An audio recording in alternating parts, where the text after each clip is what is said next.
Well, the one thing that came out of the Guerrero and then the Bustamante coup, and then Lorenzo de Zavala is out, and then we got Lucas Alaman in.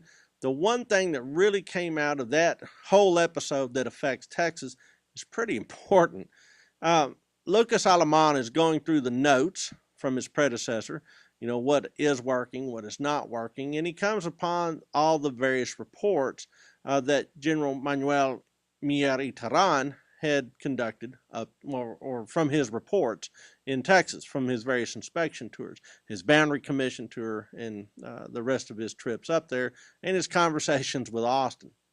And so he starts reviewing Mier y Terán's notes and says, all right, I like a bunch of this stuff. In fact, he's got about 11 things that he focuses on and says these are probably pretty good ideas. So, for instance, the idea of settling convicts in Texas makes a lot of sense. You get the riffraff out of Mexico, you send them up on the frontier, and they become those pesky Americans problem. Okay, the second thing, we probably need to get more Mexicans to move to Texas to kind of repopulate the area and get a population balance going with all these incoming Americans. So encourage Mexican immigration to Texas. Good idea.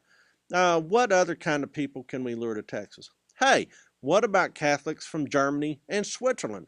Those guys work hard. They can take marginal land and turn it into something great. So we're going to encourage immigration from elsewhere than the United States to help also keep them from becoming a minority in Texas.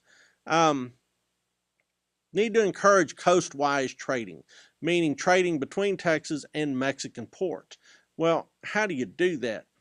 You're going to have to put some economic incentives in there. Also, Texas is looking pretty scruffy. What we need is fewer log cabins and more frame houses. We need these people to really start investing in their neighborhoods. So perhaps the importation of frame houses, sawn lumber into Texas should be encouraged. Let's see, what else? Free importation of food supplies for the troops. Another for troops that are stationed there. Let them bring in food, feed these guys, don't tax them on it. Appropriation of a portion of some of the customs receipts shared by the maritime states to the support of troops destined for Texas. So if we're going to put troops in Texas, let's feed them for free and let's support them from import-export duties. All this makes great sense. Austin probably needs to have some alterations to his contracts, now there's several, to give government control of the space along the coast. Originally, American immigration was going to be restricted from being near the border with the U.S. or near the coast. Well, the Americans have kind of crept out of that. There needs to be more Mexican settlements encouraged. We need more Mexican towns. We need a loan fund that would help support the voluntary colonization of Texas by Mexican families, and probably some sort of incentive for people that are going to develop really excellent farms. Let's get these guys in there and working. And so one of the things that he does is he issues a decree in 1830. And in 1830, he essentially brings all these things together into that document, but he also does a number of things in addition to. For instance, he says we need to send some commissioners up there to the existing impresario colonies and have them inspect what's going on and suggest necessary changes for the good of the nation. So we need some more eyes up there kind of looking around and assessing the situation. Another thing that he adds, no foreigners allowed from any countries from the north that do not have Mexican passports. So there's a pathway for immigration into Texas, but you have to follow the rules. And if you don't get a Mexican passport, you are not welcome. Now, slavery will be tolerated. Slavery where it exists will be acceptable, but no new slaves will be allowed in. Now, why would Lucas Alaman, in the decree of 1830, say that slavery shall be tolerated? Because he is absolutely convinced that the key to making Texas thrive and a very lucrative part of the Mexican nation is the encouragement of cotton cultivation. He's looking around. The number one thing that everybody's trying to traffic in is cotton. Cotton is to its age what things like cell phones are to our age.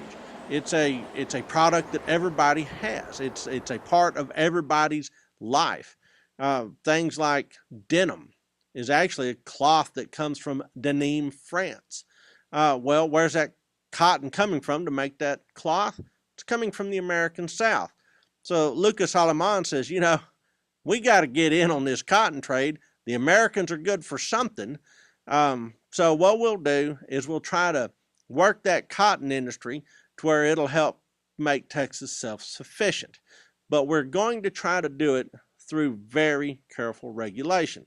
So we're going to regulate the cotton industry. We're going to regulate the kind of people that immigrate in, and we're also going to regulate trade through tariffs or easing of tariffs, depending on what needs to happen.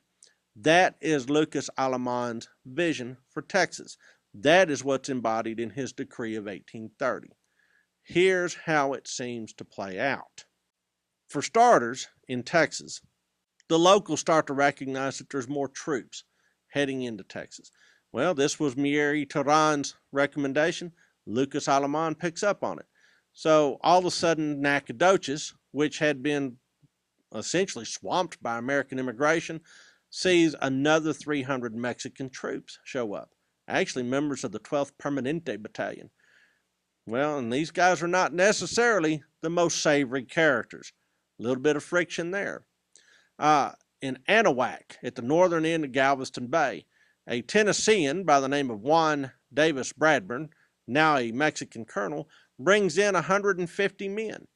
Juan Davis Bradburn actually fled the United States after trafficking in stolen slaves. So he's kind of a nefarious character when he leaves the U.S. He finds a happy home in Mexico, as it turns out. Colonel Domingo de Ugartechea and 150 men build a fort at the mouth of the Brazos, a place called Velasco. Why is this important? Because that is going to keep an eye on imports and exports. Ugartechea is going to patrol the coast. Lieutenant Colonel Francisco Ruiz builds and garrisons a fort at Tenochtitlan on the Brazos River.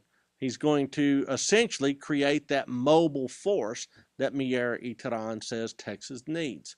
Then, of course, our old friend Colonel Peter Ellis Bean builds and garrisons a fort on the Neches River in East Texas. You'll remember Peter Ellis Bean was one of the survivors of the Philip Nolan expedition. So this guy's gotten around. Captain Enrique Villarreal garrisons a small fortification called Lepantitlan on the crossing of the Nueces River. And there's also a garrison at the Lavaca River on the Texas coast. What's all this add up to? What are all these Mexican troops doing in Texas? Well, they're going to contain the colonies that are there.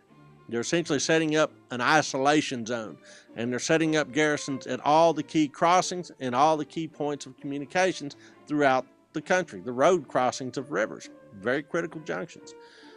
They're going to contain the Texans, and then the decree of 1830 is going to whip them into some sort of manageable shape that Mexico can control. Well, Austin thinks that this is going to be a pretty bad idea. Says, all these laws and all these restrictions will only work against honest immigrants. Laws like these will in fact only encourage illegal immigration because it'll be impossible to immigrate here and you want to come anyway. So all these restrictive laws, guess what? They're going to be counterproductive. You're going to see all sorts of illegals swimming the river and moving into Texas from the United States. In addition, these restrictive laws and these garrisons will start to discourage and also agitate the ones that are already there. Too heavy a hand, and there's going to be some blowback. In fact, Austin appeals to Mier y Terán and says, look, my hopes are fixed on you to save Texas. Come on, talk Alaman out of being such a knucklehead, but to no avail. Miguel y Terán writes back to Austin, and he says, look, you know and I know. His direct quote in his letter is, the affairs of Texas are understood by none but you and me. And we alone are the only ones who can regulate them. Well, he's not going to get a chance. The decree of 1830, once it's issued, is going to really start a chain reaction in Texas that will not end well for Mexico.